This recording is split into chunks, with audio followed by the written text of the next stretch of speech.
नमस्कार दोस्तों, हमारे चैनल ज्ञानधारा एसटीपी में आपका स्वागत है।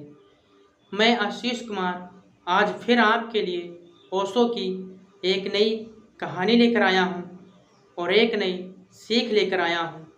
दोस्तों, यह ओशो की कहानी है और इस कहानी में यह जानेंगे कि हम लोगों से और संत महात्माओं से अच्छी अच्छी बातें सुनते हैं, लेकिन उन अच्छी बातों का हमारे पर असर क्यों नहीं होता है।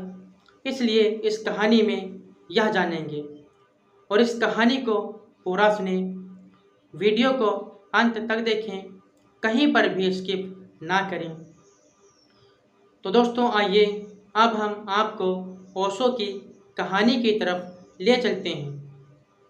जैसे कि एक स्वामी जी थे और वह गांव में जा कर के भिक्षा मांग रहे थे, तो वह एक घर के बाहर से आवाज़ लगा रहे थे कि भिक्षा दे दो माते। तो एक महिला बाहर निकल के आई और उनको भिक्षा देते हुए कहने लगी, स्वामी जी, हमें कोई अच्छा उपदेश दीजिए। तो स्वामी जी बोले, आज नहीं, मैं आपको कल एक उपदेश दूंगा। तो महिला ने कहा, ठीक है स्वामी जी, कल आप फिर आइएगा। और वह स्वामी जी वहाँ से चल देते हैं। होता क्या है, दूसरे दिन वह फिर उसी महिला के घर के बाहर पहुँच जाते हैं और फिर आवाज़ लगाते हैं कि माते भिक्षा दे दो। वह महिला क्या करती है, उसने सोचा था कि आज स्वामी जी आएंगे तो उनके लिए मैं खीर बनाऊंगी। होता क्या है, उस महिला ने उनके लिए खीर बनाई थी और वह खीर लेकर के बाहर आती है। तो स्वामी जी ने अपना कमंडल आगे कर दिया। तो जैसे ही कमंडल में वह खीर डालने चलती है महिला, तो महिला ने देखा उनके कमंडल में कूड़ा कचरा भरा हुआ था। तो वह महिला कहने लगी, स्वामी जी, आपके कमंडल में तो कूड़ा कचरा भरा हुआ है, मैं इसमें कैसे खीर दे सकती हूँ। तो महात्मा जी जो थे वह कहने लगे, नहीं, इसी में डाल दो।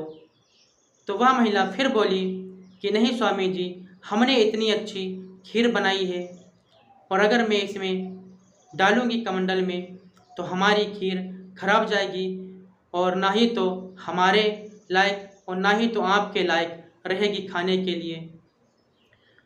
तो वह महिला आगे कहती है कि अपना कमंडल हमें दे दो और मैं इसको शुद्ध करके लाती हूँ। तो वह स्वामी जी कहने लगे, इसका मतलब यह हुआ कि जब तक यह कमंडल शुद्ध नहीं होगा तब तक आप इसमें खीर नहीं डाल सकती। तो महिला ने कहा, हाँ महाराज। तो स्वामी जी आगे कहते हैं, तो फिर इतना ध्यान रखो, जब तक मन में तुम्हारे बुराइयां हैं और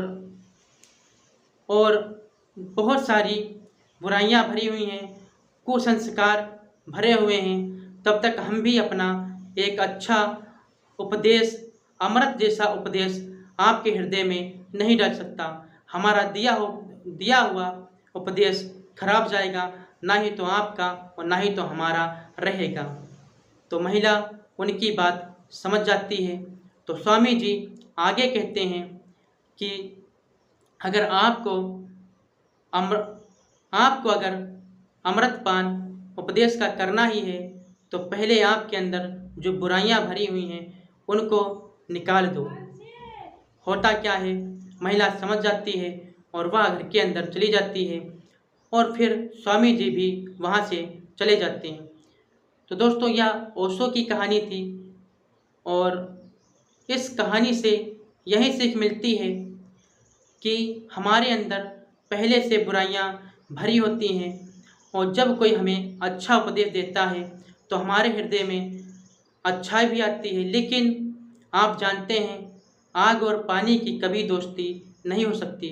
उसी प्रकार से अच्छाई और बुराई की कभी दोस्ती नहीं हो सकती।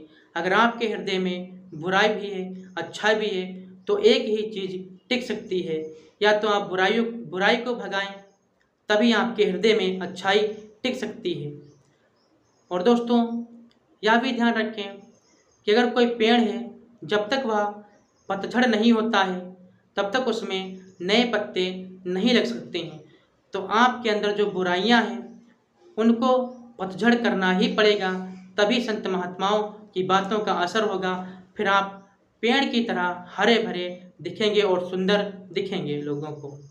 दोस्तों, मैं आशा करता हूँ आपको यह कहानी अच्छी लगी होगी, और मैं अगली वीडियो में मिलूँगा ओशो की एक नई कहानी के साथ। तब तक के लिए नमस्कार।